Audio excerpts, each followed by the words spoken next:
Periode kedua pada tahun 1913 sampai 1942 merupakan masa pembentukan atau masa ketika pengabaran Injil berkembang secara lebih teratur di Sumba.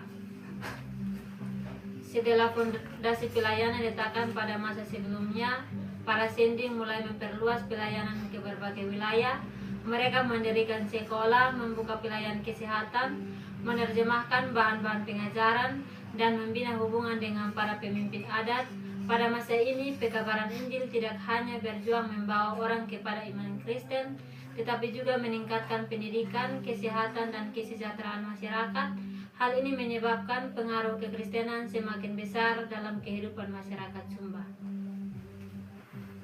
Perjumpaan Injil dengan masyarakat Sumba berlangsung di tengah budaya dan agama Marapu yang mengakar kuat karena para misionaris mempelajari bahasa, adat, dan cara hidup masyarakat agar Injil dapat disampaikan secara lebih mudah dipahami. Beberapa bentuk perjumpaan tersebut antara lain penginjilan melalui pendidikan dan sekolah, pelayanan kesehatan sebagai bentuk kasih Kristus, dialog dengan para kepala suku dan tokoh adat, penerjemahan ajaran Kristen ke dalam bahasa yang dimengerti masyarakat. Dalam proses ini terjadi dua respon. Sebagai masyarakat menerima Injil karena melihat manfaat pendidikan dan pelayanan sosial. Sebagian lainnya tidak menolak karena menganggap kekristenan bertentangan dengan kepercayaan Marapu dan adat leluhur. Akibatnya terjadi perubahan sosial dan keagamaan yang perlahan membentuk komunikasi Kristen di Sumba. Pembentuk pekerja pribumi Theologis Opening School di Karuni 1924 sampai 1942. Pada tahun 1924 didirikan Teologi Opening School, sekolah pendidikan teologi di Karuni. Tujuan pendirian sekolah ini adalah mendidik guru Injil dari kalangan orang Sumba, menyiapkan penginjil dan calon pendeta pribumi. Pembentuk pemimpin gereja yang memahami budaya Sumba sekaligus ajaran Kristen.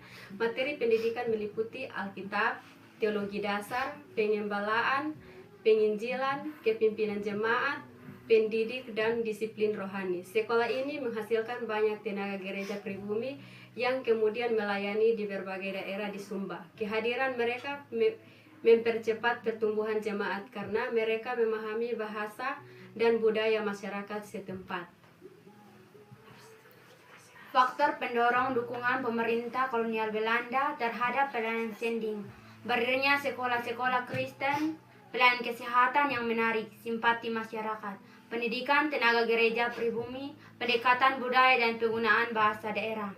Keteladanan hidup para sendeling, faktor penghambat kuatnya kepercayaan Marapu.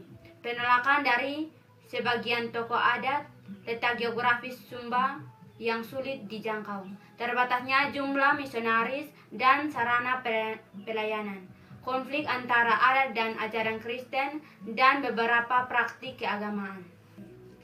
Jadi masa penting dalam sejarah gereja Kristen Sumba. Pada masa ini Injil semakin diterima melalui pendidikan, pelayanan kesehatan, dan pembinaan tenaga gereja pribumi.